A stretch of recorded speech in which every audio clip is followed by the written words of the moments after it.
Andre couldn't focus for the rest of that morning. He drove back and forth on his route, picking up passengers, dropping them off. But his mind wasn't on the traffic. It was on Susan and Darren. Every time he glanced at his rearview mirror, he imagined them laughing together, walking side by side through downtown, catching up on old times. "I just can't believe," Andre muttered under his breath, slamming the horn at a careless cyclist. "I am so stupid.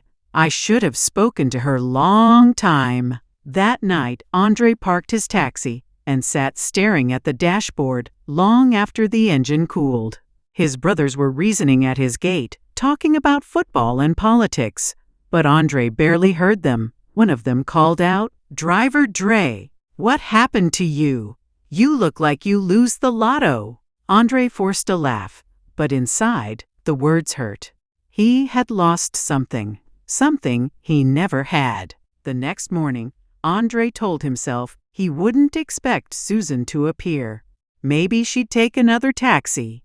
Maybe Darren would pick her up himself.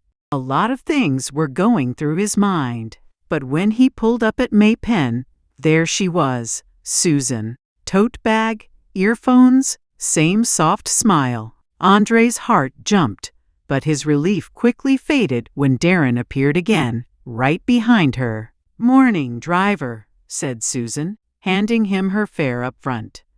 Darren gave a nod, sliding in beside her with a cocky grin. Andre clenched his jaw and started the engine. The ride was almost identical to yesterday. Chatter, laughter, and Andre's silence. Except this time, he noticed something new. Susan wasn't laughing quite as freely.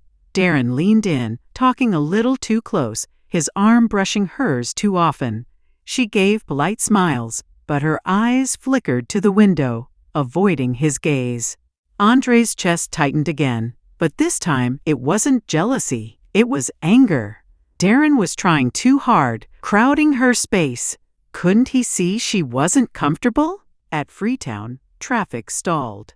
Vendors shouted, horns blared, and the taxi rocked with noise. Darren leaned in even closer. "Susan, I have a little link on the North Coast. I want to carry you on a weekend trip, just you and me. Old time's sake." Susan shifted in her seat, her fingers tightening around her tote bag. She forced a smile, but didn't answer. Andre's hands gripped the steering wheel so tight, he wanted to say something, anything, but the words tangled in his throat. Then, as if by fate, an elderly man sitting beside Susan spoke up. "Boy," he said sharply, eyeing Darren, "you don't see the young lady not interested? Leave her alone, man." The taxi went silent. Susan's cheeks flushed pink. Darren sat back with a forced laugh, and Andre felt a surge of gratitude toward the old man. When they reached Old Harbor, Susan hesitated before stepping out. She turned to look at Andre.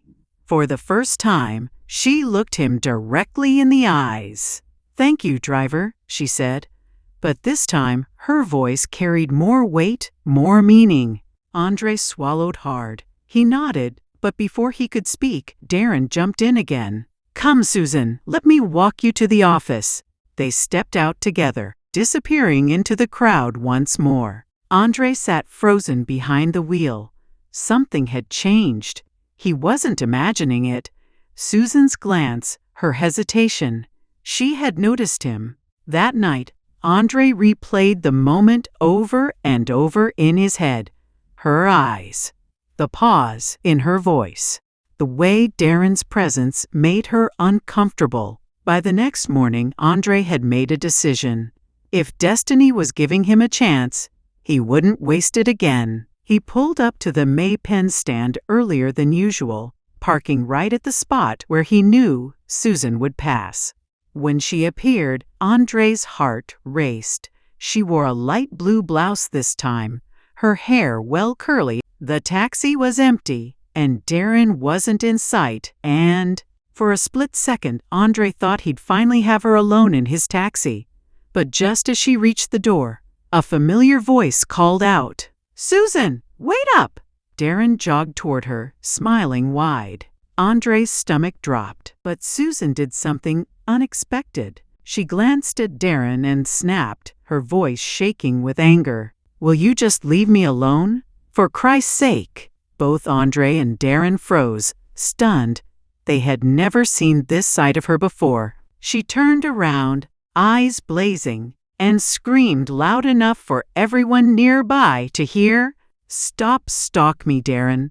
I will travel with my coworker from now on." Then, without another word, Susan stormed off into the crowd, her tote bag swinging at her side. Darren stood there, red-faced and embarrassed, his cocky grin completely gone. With nothing else to say, he turned and walked away in silence. Andre sat behind the wheel, heart pounding. For a moment, he thought Susan might look back, might turn toward him, but she didn't. Instead, Andre felt a heavy weight settle in his chest. Disappointment cut deeper than he expected. Without picking up another passenger, he pulled away from the stand and drove straight home. Parking the taxi in his yard, Andre sat in silence. He knew he wouldn't be able to function that day, so he decided to take the day off the road. And when he finally let himself breathe, the tears came. Andre pressed his palms to his face, confused and hurting. He didn't even know why he was crying, but the pain was real. Find out what happened next in the upcoming finale. Please remember to like, comment, share, and subscribe.